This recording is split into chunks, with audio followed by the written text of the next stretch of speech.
there's something about it. There's something about the spirit. There's something about the resilience. There's something about the honesty.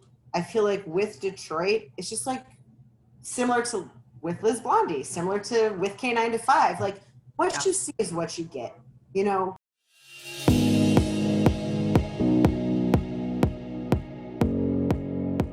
Liz Blondy with Canine to 5. Are you in your Detroit location? Where are you right now? I'm in my Ferndale location right now. Okay. On 9 Mile in Ferndale.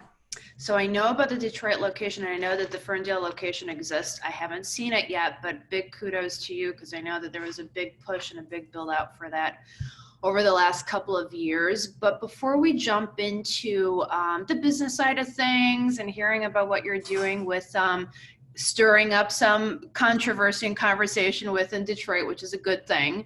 I have similar sentiments as you do on the employment side. Tell us a little bit about yourself. You know, where'd you grow up? What's your connection to Detroit or Greater Detroit? Tell us a little bit about Liz. Definitely. So I spent my first 6 years in Huntington Woods, and then we moved to downtown Detroit to the Detroit Towers when I was about 6-year-old. So I kind of bounced back and forth between downtown Indian Village area and Grosse Pointe. Graduated from high school in 1992 from Grosse Pointe South. Went to college for 2 weeks, decided it was a bunch of bullshit, wasn't for me, came home. My stepdad looked at me and was like, you go get yourself a full-time job. So I got myself a full-time job. And I was really lucky because somebody saw potential in me and I was able to get a sales position at, AT&T. And so basically I went to AT&T school and learned how to be a salesperson. And it served me really well until I was about 30. I was living downtown in Lafayette Park at the time and was kind of like, is this it? Like, this is what I do? I sell telecommunication systems to people. This is not really, I don't have any passion around this, right? Yeah. So And you're a passionate person, that's for sure. Yeah, if I don't feel like, I think, for most entrepreneurs, if you're not excited about the product that you're selling and they truly you feel like you can't live without it. I mean, I believed in Verizon Wireless, which was my final employer before I started Canine to 5. I believed in my cell phone, but it wasn't something that brought me joy, right? Of course. So fast forward to Thanksgiving 2003. I went to the bar with my friend, to the Bronx bar on 2nd and Midtown. Love it. She and my husband and I were meeting another couple, and the other couple was late. And they showed up. Oh, we're so sorry, we're late. We had to pick up our dog from dog daycare. And I was like, what is even that? What are you talking about? What is dog daycare? Hold on, let me ask you a question. Did you have a dog at this time? I didn't. I had gotten a dog and I didn't know what I was doing. And so I actually gave it to my mom. I had 2 cats, right? I'm a cat person too. Got it. Right? So they tell me that they picked up their dog at dog daycare in Farmington Hills.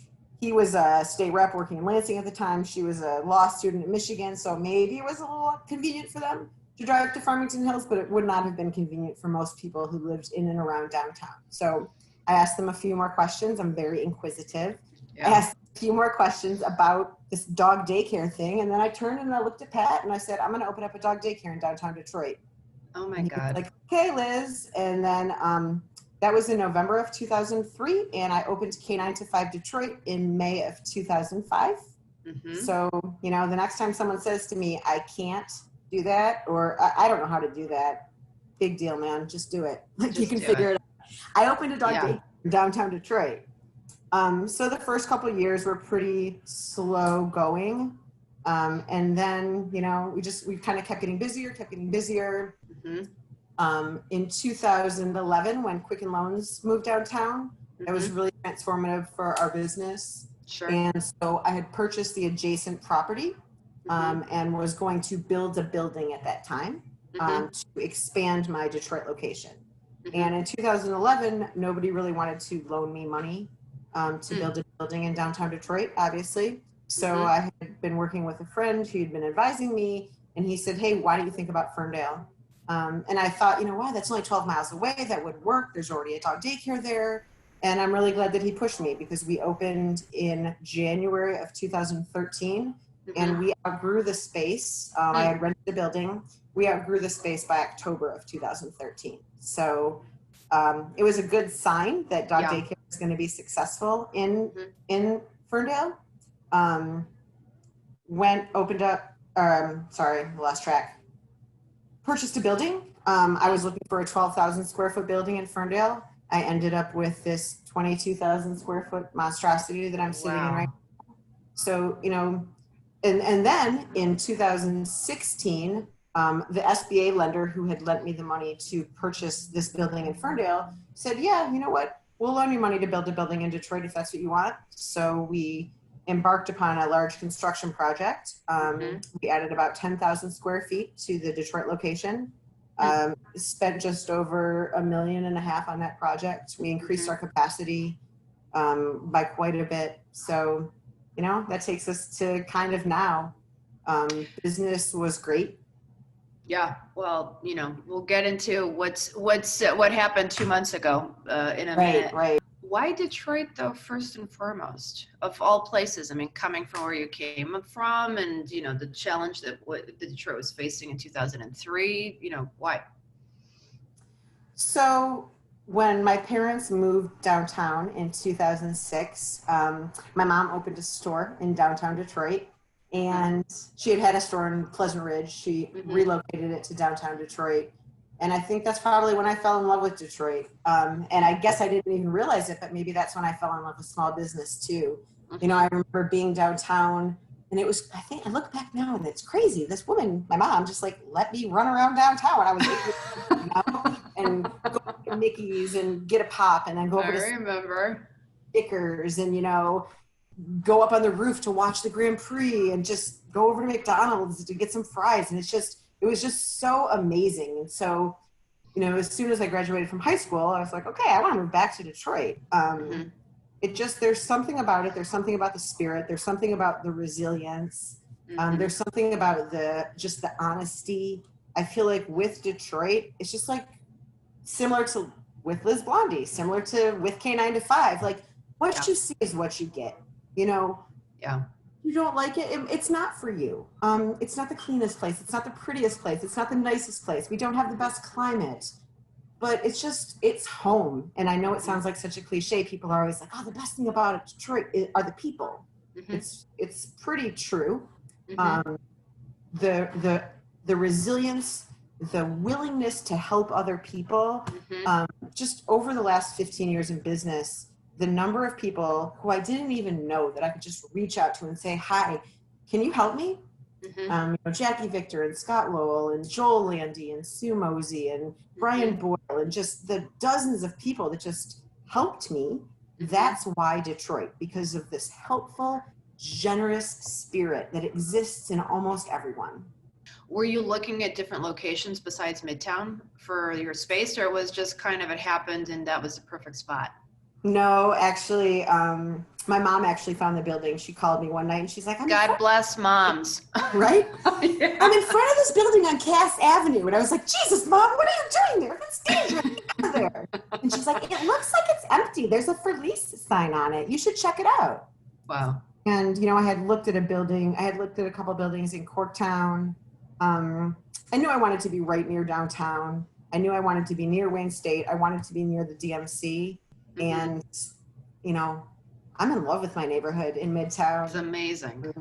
Having watched it over the last 15 years and knowing what came for the 50 years before that, I'm pretty proud of Midtown, and I'm pretty proud of Cass Avenue.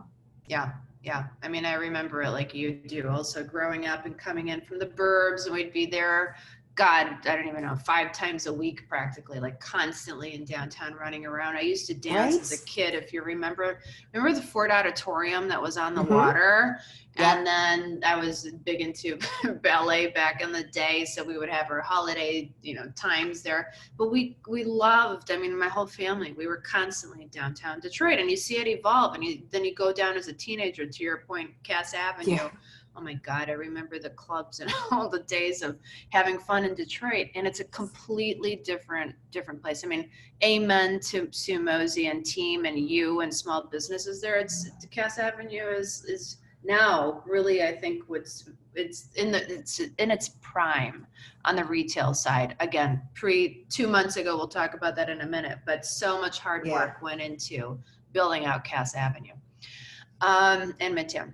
You're not even, I think, in the sort of diaspora of Detroit, you're not even maybe considered a small business anymore. I mean, you've got 2 locations, you've got a fairly large investment or substantial investment that came into you. Would you be considered maybe a mid-sized business versus, you know, a small business? And do you kind of look at things in that perspective? Because you're pretty, I mean, 15 years in, you've got, how large is your staff? Pre-COVID, we had 90 employees between the 2 positions. Okay. So, and again, we'll chat on other things, but I mean, that's, you know, that's not necessarily considered, I think, a small business. It's a fairly nice size, you know, mid-sized business, considering that you're growing. I mean, there's a growth cycle here. So that, and 2 locations and potentially 3, right? You were looking at a 3rd one? Yeah. I think that the term I've heard used is we're a gazelle. So we're not the small anymore, we're a gazelle.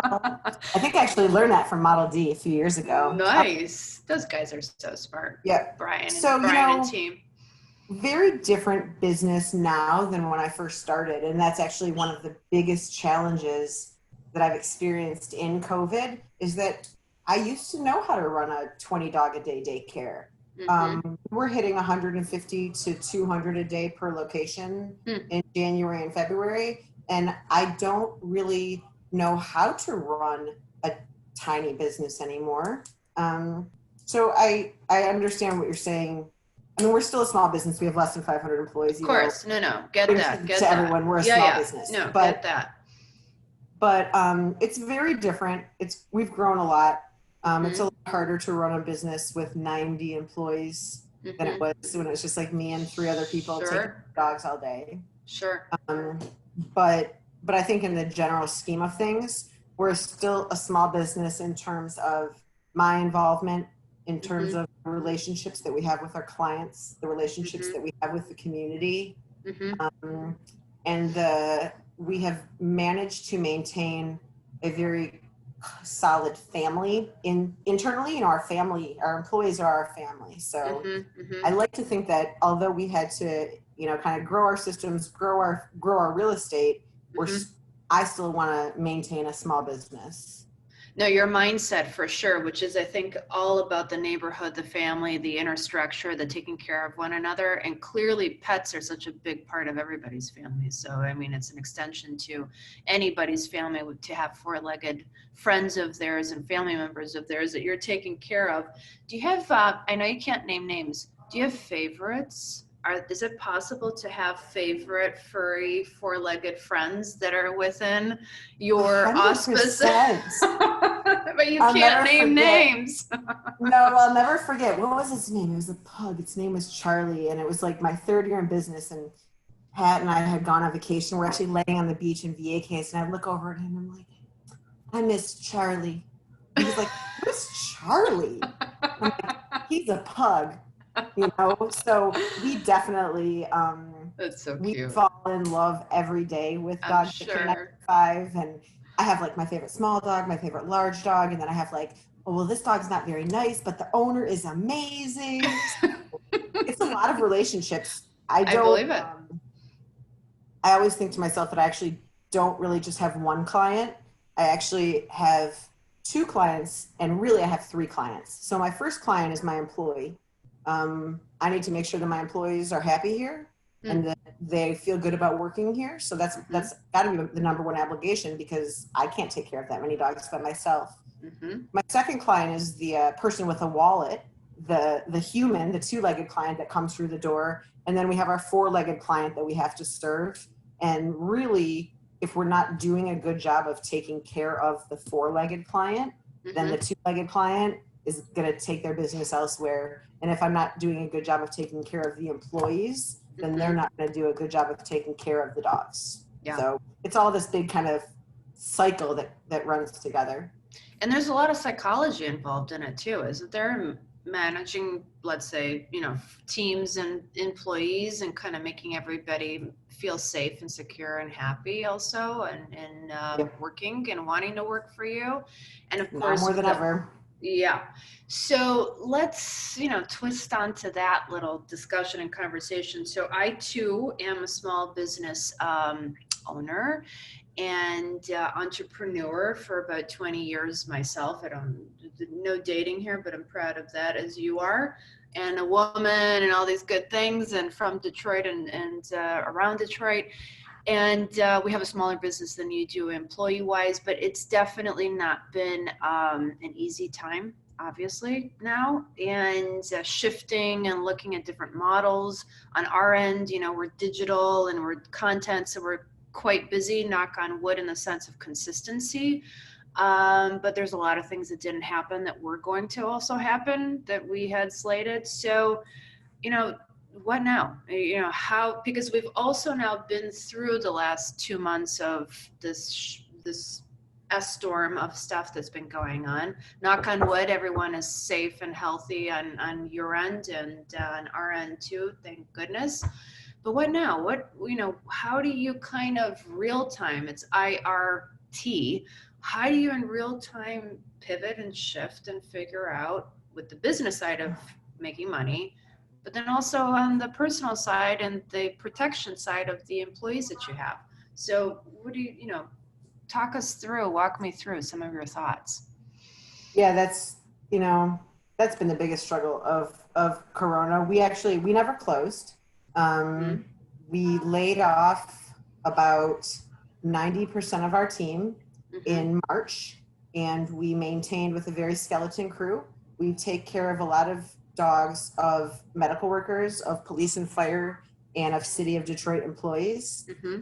And I wanted to, there are people out there that think of us as an essential service. Like they, and in some instances, if you have to go someplace and someone has to watch your dog, we are an essential service. So Mm-hmm. stayed open with a skeleton crew. Back to what I was saying about, remembering how to run a really big business. Mm-hmm. This kind of reminded us all how to downsize, which I'll talk more about in a second. But Mm-hmm. so we, over the last few weeks, have started bringing employees back. Mm-hmm. I think we have about 25 to 30 employees back now. I did receive the PPP loan. Great. As a small business owner, there's this incredible amount of pressure now for the loan forgiveness to bring back the same number of FTEs.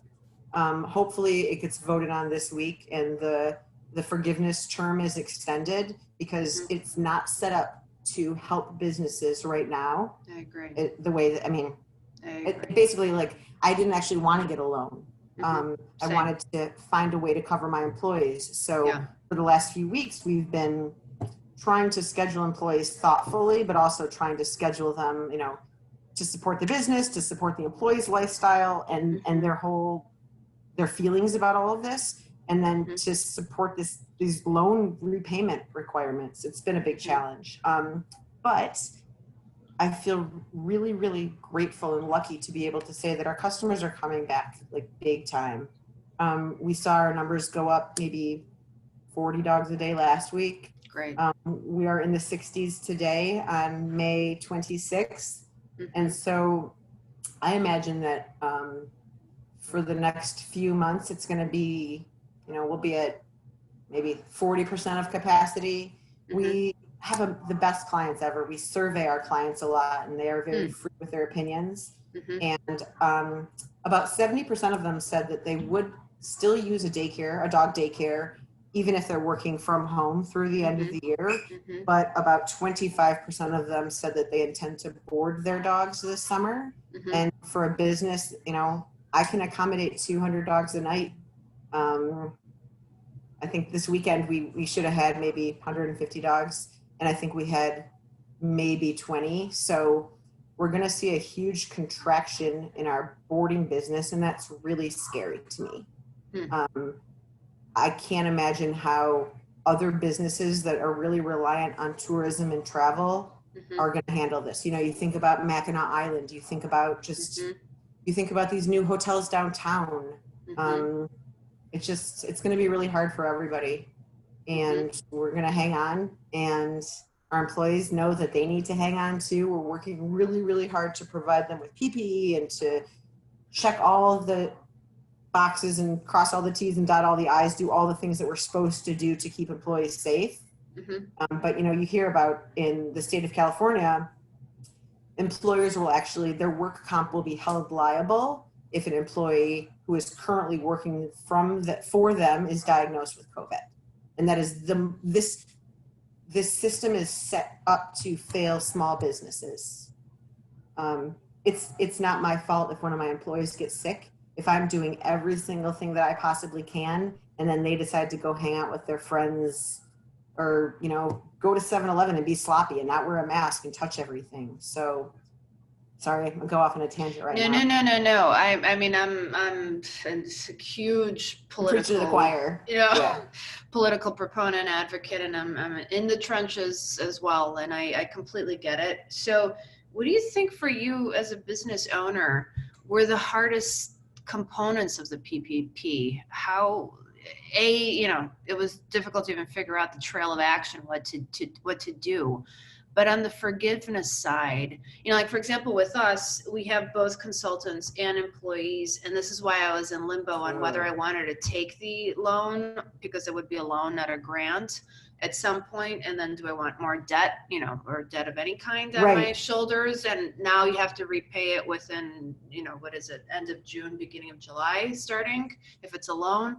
So there's so many challenges with that. But the fact that you did get it and you're presumably working towards it being a grant versus the loan, what did you see as the largest challenges to making it happen for you? One of the major challenges has been around getting employees to feel safe coming back. And physically, you mean physically in the space to work with you? More so emotionally. I mean, we spent a fair amount of time, energy, and money, just thinking about and planning for PPE for employees, stuff like that. But I think that America is terrified right now. And I think that my employees are also pretty scared about it. I also, it's very hard to balance being kind of like a humanitarian with a capitalist. Because I know exactly what's right for my business. I know exactly what's right for my budget, for my bank account. And sometimes those things do not align with what my employees might feel is best for them.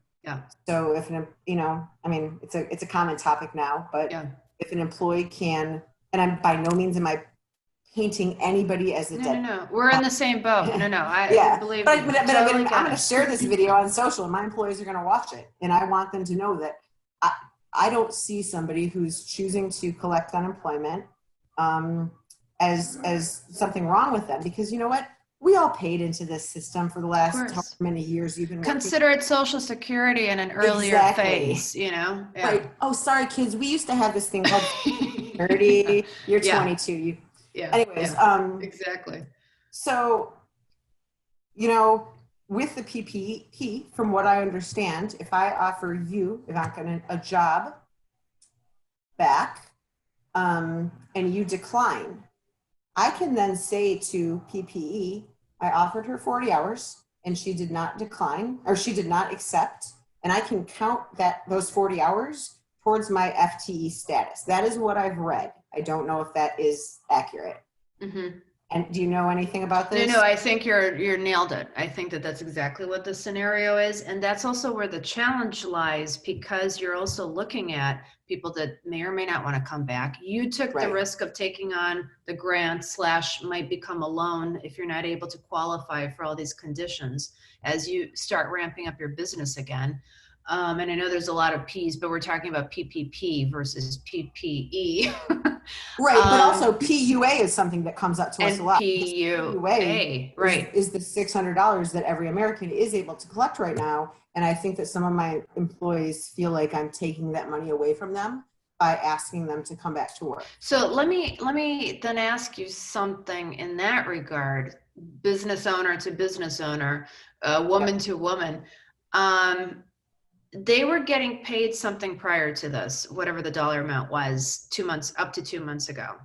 Mm-hmm. Do they think that they would be making it's more justified for them to go on unemployment? There's no, there's no judgment here. It's a question. Again, we're all facing similar things, or I am at least. Do they feel that it's justifiable for them to then rather claim unemployment? Do they realize also, as a kind of second component, that unemployment only lasts a couple of months? This is not something that's going to go on forever, that they're going to be gaining unemployment.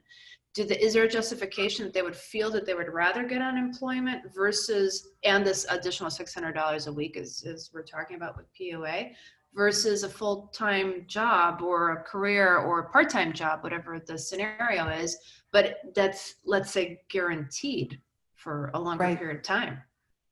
Right. And if I go to an employee who says, oh, I don't necessarily feel comfortable coming back, and I say, hey, you are looking at a country that is about to go into a global depression with a 15 to 20% unemployment rate, my suggestion is that you come back to work. Yeah. Then kind of a bitch. Yeah. So, I don't really know what to do about that. Also, I was on the phone with the UIA office last week. Mm-hmm. They told me that once the shelter in place is lifted, that any employees who have not come back, who have not been offered their jobs back, who are continuing to file, the UIA rate of the employer will start to increase again. That's been paused. Say that one more time. So I was told last week by UIA that when the shelter in place order is lifted, that the state of Michigan will once again begin charging back employees for the employees who have filed, I don't want to say against them, but who have, I don't know what the exact term is. So I mean, that's the UIA office telling me, hey, get your charging you as an employer. It's going to cost you more money. And again, here's one of my biggest challenges in life has been that I can't get dog groomers to come work at my salon in downtown Detroit. And do you want to know the biggest challenge? It's Why? Because it's in Detroit. It's not because it's because it's in Detroit. But let me ask you something, because this is the irony to me also of so many of these great things that are going on, your business included. Everyone is hoo-hooing about the excitement around Detroit and how incredible Detroit is and how exciting it is and the culture and the life and wanting to live down there. But yet, when you look at it from a business dynamic, and I've experienced this, we're digital, so it's a little bit different, but I have experienced this and also had similar conversations where ultimately people don't necessarily want to be taking either the drive if they don't live downtown, or they don't feel safe or secure, or they don't want to spend their day downtown to go back to wherever it is that they're living. What's that, like catch-22, like Joseph Heller on steroids? Like what is that, I don't know. And you're in the prime of the city. You're in Midtown, in the coolest place in town. You're walkable to everything. I mean, we won Our Magazine's best grooming shop for like the 4th year in a row. We have a brand new grooming salon. People are scared of Detroit. We had one come in for an interview a few weeks ago, and we hadn't heard this in a few years, but it was refreshing to hear somebody say, I might have to get a gun if I work downtown. No kidding. And I'm being super facetious when I say refreshing. It had been probably 4 or 5 years since I heard someone say that, and that was like a punch in the stomach that reminded me that actually my beloved city has not come as far in its reputation in Metro Detroit as I wish that it had. And what do you think is causing? What is that? We're both on social. You're extremely active. You're all over the place. You're vocal. You're an advocate. What do you think it is? Big questions, but one thing. What do you think it is that could be contributing to that? Because Detroit is, if you read New York Times, which you're familiar with now even more so, but whatever, Forbes or I don't even know, Curbed or you name it, Detroit's like listed on the top, whatever cities to do anything in within the next 36 hours of your life. So what is it? Do you think that the people in Sterling Heights and Rochester and Romeo and Monroe feel as passionate about Detroit as the people in New York and the people who read Forbes? I don't. I think, and not to dog on my journalism friends and not to dog on the media, but if I was a young woman who lived in Rochester Hills and I turned on the evening news every night, I might be a little bit scared of Detroit. I agree. There's publications like yours that are telling the good stories, but Mm-hmm. the sad thing is that most people are watching TV news Mm-hmm. and murder is sexy, crime is Yeah. sexy. Agreed. All of I the know. work that we're putting into the city of Detroit is not as it's to urbanists and city planners, it's pretty exciting, but to Yeah. just Real people. Yeah. Kristen and Jason that live in Warren. township, right? Yeah. They're not going to feel as comfortable coming downtown, and they don't want their wives or their girlfriends, Mm-hmm. daughters Mm-hmm. Mm-hmm. to Mm-hmm. work at my grooming shop in the Cass corridor. And You're almost sensing, this is fascinating. You're almost giving me this impression, which it's not even, I mean, I've felt this myself, so I'm with you. And I've talked it through. I'm a big surveyor of the local population whenever I can. But you look at the restaurants, for example, again, pre 2 months ago, but people would come, have their dinners, have a great time, and leave. There also wasn't a lot of connectivity for them to shop pre or post, or to, of course, you got the sporting events, but then what? People don't necessarily know what it is that they're going to be doing in downtown Detroit unless they're told what to do by somebody, or they go to a hotel and hang out there for a couple hours and then go back home again. I'm talking about the folks from the burbs, like you're mentioning. So you're kind of also in a similar situation because you need qualified people to know what they're doing, that have a passion for pets. How many of those are there really within downtown Detroit, or local Detroit? And you've got a quantity of people you need to fill. It's 90 employees or growing. That's not 4 people. You're looking for a substantial amount of people to do good work. No, it's tricky. It's so interesting because the city itself, I'm talking the city management and government, is actually doing phenomenal job for turning on the lights and for thinking big picture, big picture immediate, but also big picture longer term. And then you have the Sue Moseys of the world that are on a local scale doing incredible work on the neighborhood building. But it really takes a local culture and a local education model, or thought process, to get people comfortable and wanting to be part of this. And not just the 20-year-olds, the 30-year-olds, 40-year-olds, 50-year-olds, 60-year-olds that are going to be part of the ecosystem of the city. Right. And what happened between, like, when you and I were little and our moms wanted to bring us downtown, and what happened? I ask myself that a lot. And the funny part is that there's actually so much more going on now, but it's a very different vibe.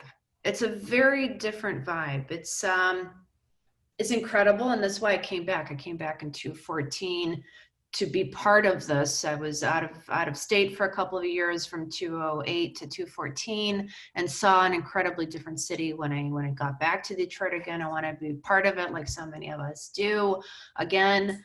But it's even a different vibe from when it was in the early 2000s, when we would be coming downtown. And of course, as kids, no judgment, not good or bad. It's just different. It's different. And I think that one connection point, because where you are as a small business, you also need people that are not just going to drive down and go back again. But because you're an advocate for the neighborhood, you want people to intermingle.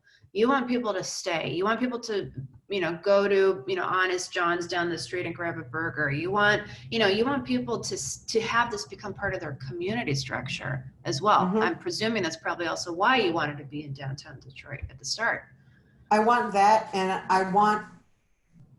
so the woman who brought up the buying a gun, we elected to not hire her specifically because of that comment, because I need the people who work at Canine to 5 to love Detroit as much as they love dogs, because that's going to come through in their conversations. Totally. And they're going to look at Detroit as, maybe I should move down here. When they get out of work, they're not going to hop on the freeway and flee home. They're going to walk around the corner and go to the shipping company for dinner. They're going to go up to the Bronx. They're going to go up to, they're going to buy a bottle of wine at La Feria. They're going to do business in the city that they care about, I guess.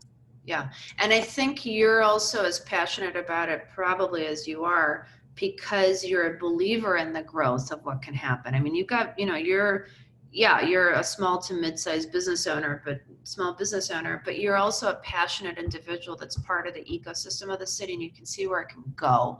You know, you've got that vision where you're thinking ahead, because you also want to build out your business and potentially have 5 other Canine to 5s downtown, for example, or within the Metro Detroit area. You know, that's capitalism, as you said. Just like I want to have, you know, 5 other things that are going on our end. I totally get it, but you need that spend on the money side and the culture and community on the social side to fit, so that there's a safety net for you and a safety net for those that are coming in. And I don't know, maybe is it time that's going to, putting again aside COVID and coronavirus, but is it time that kind of levels out the playing field, you know, that people within 5 years from now, 3 years, 10 years from now, that Detroit will feel like a safer place, because things are going to maybe be more built out outside of the core of the city, which you happen to still be in. I mean, Midtown really is also still the core of the city, and downtown, obviously.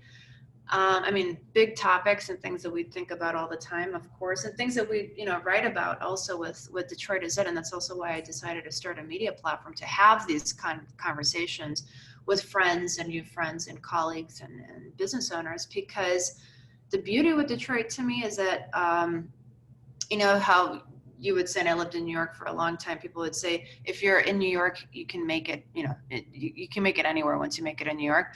I believe you can make it anywhere if you make it in Detroit. Yeah. It's a different mindset that you truly, there's so many nuances to, if you're a woman, if you're white, if you're a business owner, if you're a minority, if you live in the suburbs, if you don't, there's so many components to the variances of being a Detroiter, which are great. That's what drove me back here again. I love that. I love that complexity. But those are things that you really kind of have to live with and figure out your own place in. It's interesting too, because when I think about, like, we don't struggle getting customers in the door at all in Detroit. And so, and I don't think a lot of the restaurants in and around downtown, I mean, now they do, but They weren't. No. Struggle getting customers in, but they all struggle getting workers. Yeah. And that's a problem. That's a problem. It was a problem before COVID. It's going to be a problem after COVID. I am interested to see how the unemployment rate impacts that. But you know, it's not like I'm going to get excited about the unemployment rate, because it's going to mean I have more employees, because unfortunately with a higher unemployment rate will come a decline in customers, a decline in people who are able to use our services. So that, you know, that'll be hard to watch for sure. What do you think, your sense, no one's an expert on this, what do you think September is going to look like? Well, let me get my crystal ball out. Minus a whole nother spread of the craziness. Hopefully that does not ever praise whatever happened. But what do you think from a retail perspective? What small business, Detroit downtown perspective? You know, what do you think September, October might look like? I don't think that I can speak for all of downtown in a retail perspective. I think I can only speak to my business, and be hopeful for everyone else's business. But I think that if we do not see a second wave or resurgence, then I think that we'll have a good September. Actually, September's always been a very good month for K9 to 5. And hopefully by then people will be somewhat more adjusted to their new normal. Hopefully my team will feel more comfortable. Hopefully I'll feel more comfortable. Because I don't necessarily, you know, I don't like wearing a mask. I don't like all of these weird things that we're having to do in my building. I don't feel comfortable policing my customers the way that I've had to police them. But I think that, you know, I'm very, very hopeful and optimistic for my business this fall.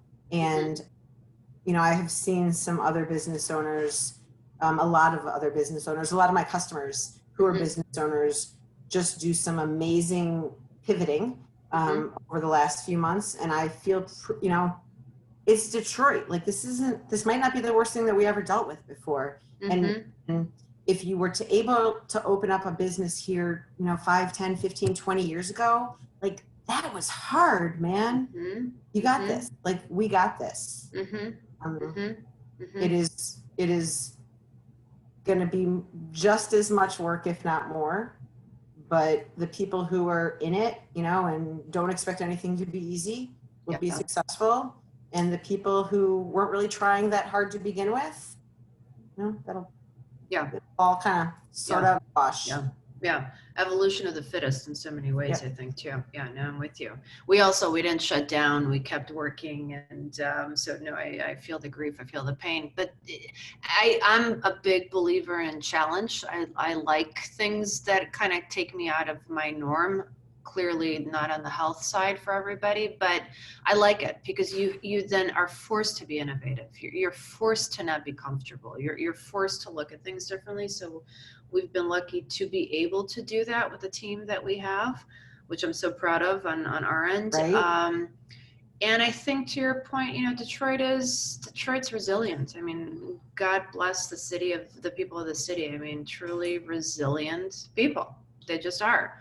Yep. And I think it's also about consistency. I had this conversation a couple weeks ago as well, really about being consistent, not pivoting so much that you don't know what you're doing, but staying your course and knowing, to your point, your gut instinct that what's right for your business.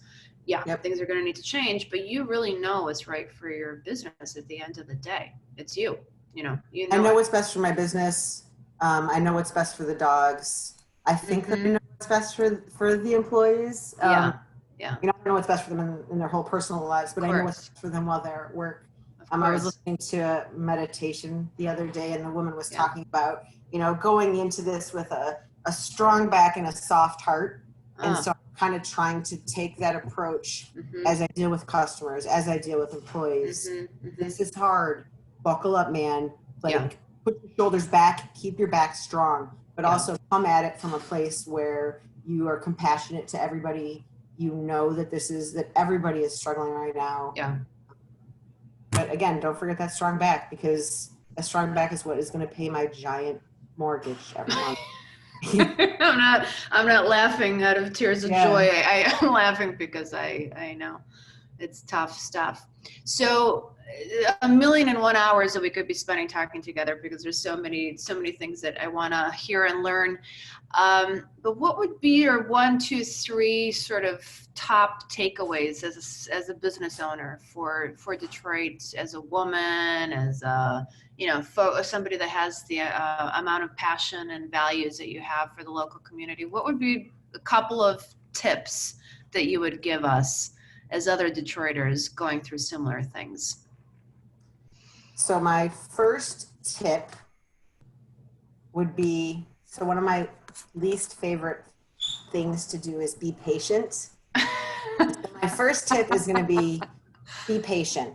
And it's really even more it's not even just for business owners. Business owners, you got to be patient. It's going to take a minute for people to come back, but it's even more for customers of small businesses in Metro Detroit. None of us know what we're doing. Everything changed. We all had the wind knocked out of us a few months ago. So, I'm always consumed with the experience the customers have in my lobby, where we move them in and out as fast as possible. We want to be efficient, and we're not going to be able to be as efficient and be safe. So the first thing is be patient, and be patient with small businesses. We're really trying our best right now. The second thing, and this is advice specifically, I guess, more for small businesses: work harder than ever right now. The businesses who work harder than ever right now are the ones that are going to be standing at the end of the year. And we all really had a lovely 2-month reprieve. And, maybe some of us decided that we didn't want to continue to be in business, or that we didn't want things to be business as usual. But no matter what you decided, you're going to have to work harder than you ever imagined. And then my third takeaway would be, if you have the money to spend at a small business right now, please do it.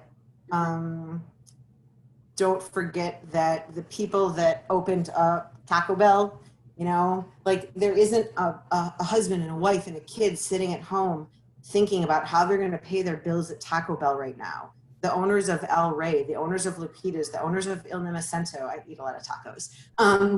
You know, those people need you to spend their money right now. So I know everyone is tightening their purse strings, but if you can, get out there and shop and spend and give money to charity too, you know. Nonprofits are going to have a tough go of it. So even if it's $20 a week, you can't go out to the bar anyways, right? Yeah. Give those 3 cocktails, give that money to a nonprofit that's really going to struggle over the next few months. Yeah. Great advice. Who's got the best fish tacos in town? Ooh, because I'm a fanatic. Tacos, so I don't know the answer to this. I'm sorry. I wish I could help you. Then another one. I can crowdsource it on Facebook though. You should. Answers. I'm dying to find them. Fish tacos are like my favorite thing ever. I love your T-shirt. Where'd you get that? I love it. This? Yeah. I think I got it at like REI. It's not that exciting. It's sorry. So cute. I love the color. Girl, this is great. Thanks so much for the time. Thanks so much for sharing. Keep it going, you know, strong and long, and may you be more successful than ever as we pull out of this thing. And I know that we will. So, thank you. I really appreciate it. Of course. And we'll all be bringing our pups to Canine to 5. I hope so. People got a lot of quarantine puppies, so we hope to see them all. You got it. Alrighty. Have a great one. Thanks. Ivana, thank you.